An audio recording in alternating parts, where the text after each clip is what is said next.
Assalamualaikum. Ya, teman-teman, ini saya mau sharing, ya, terkait saran-saran apa aja untuk pemula pecinta ikan mas koki. Ya, kan banyak nih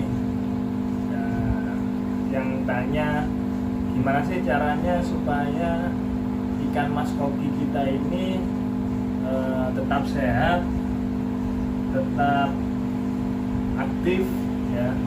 Jadi banyak kan yang pemula awalnya beli ikan, terus mati, ya kan? Kayaknya entah itu kurang cocok atau seperti apa. Itu sebenarnya dari kita sendiri gimana caranya merawat ikan mas koki kita.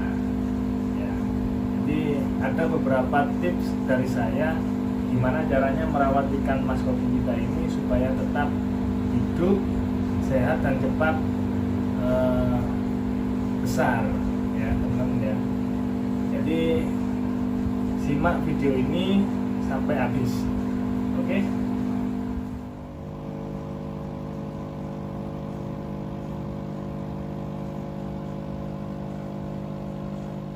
Oke, teman-teman, jadi saya sharing beberapa hal yang harus kita lakukan, terutama buat pemula, ya, pemula pecinta ikan mas koki.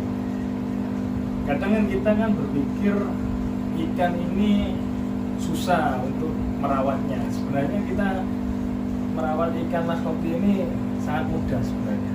Cuma kita harus perhatikan beberapa faktor yang mempengaruhi ikan ini bisa sakit. Yang pertama, kita lihat kualitas air. Jadi air dalam tank ini jangan sampai keruh. Jadi bisa dipastikan, bisa diamati, ikan mas koki ini kan suka makan. Jadi mau dikasih makan beberapa kali dia tetap makan. Jadi kita harus kontrol supaya airnya tetap jernih. Untuk yang kedua, faktor makanan. Jadi kita cukup jangan memberikan ikan mas koki kita ini makanan yang berlebihan, karena setiap makanan itu mengandung minyak.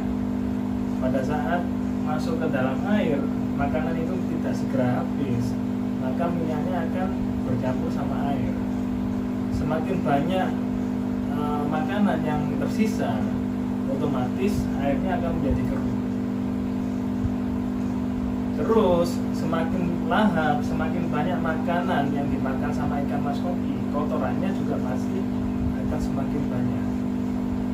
Jadi saran saya, lebih baik kasih makan seperlunya. Kalau perlu kita buat timer.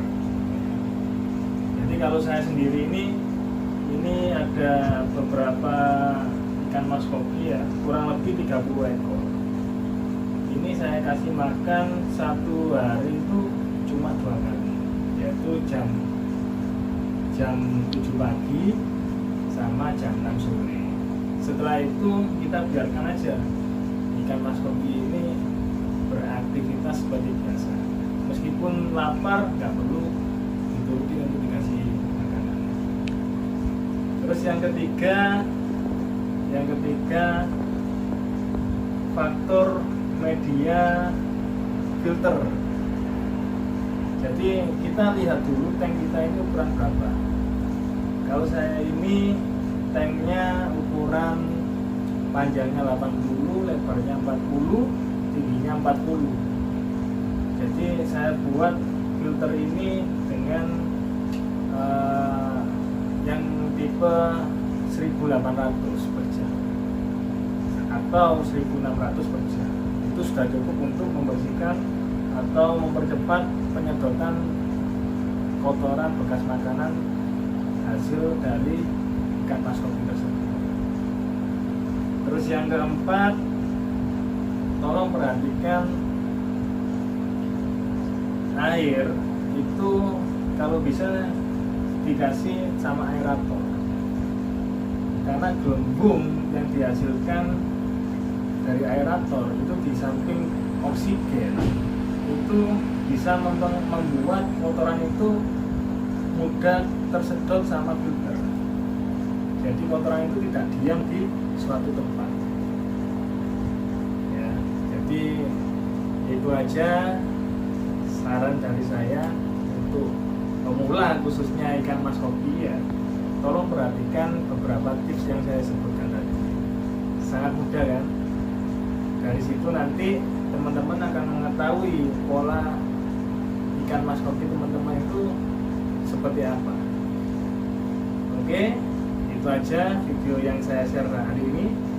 Semoga bermanfaat. Kalau ada pertanyaan silahkan diketik di kolom komentar supaya bisa nanti saya buatkan untuk video yang mengenai ikan mas kopi lagi. Terima kasih teman-teman, salam sukses.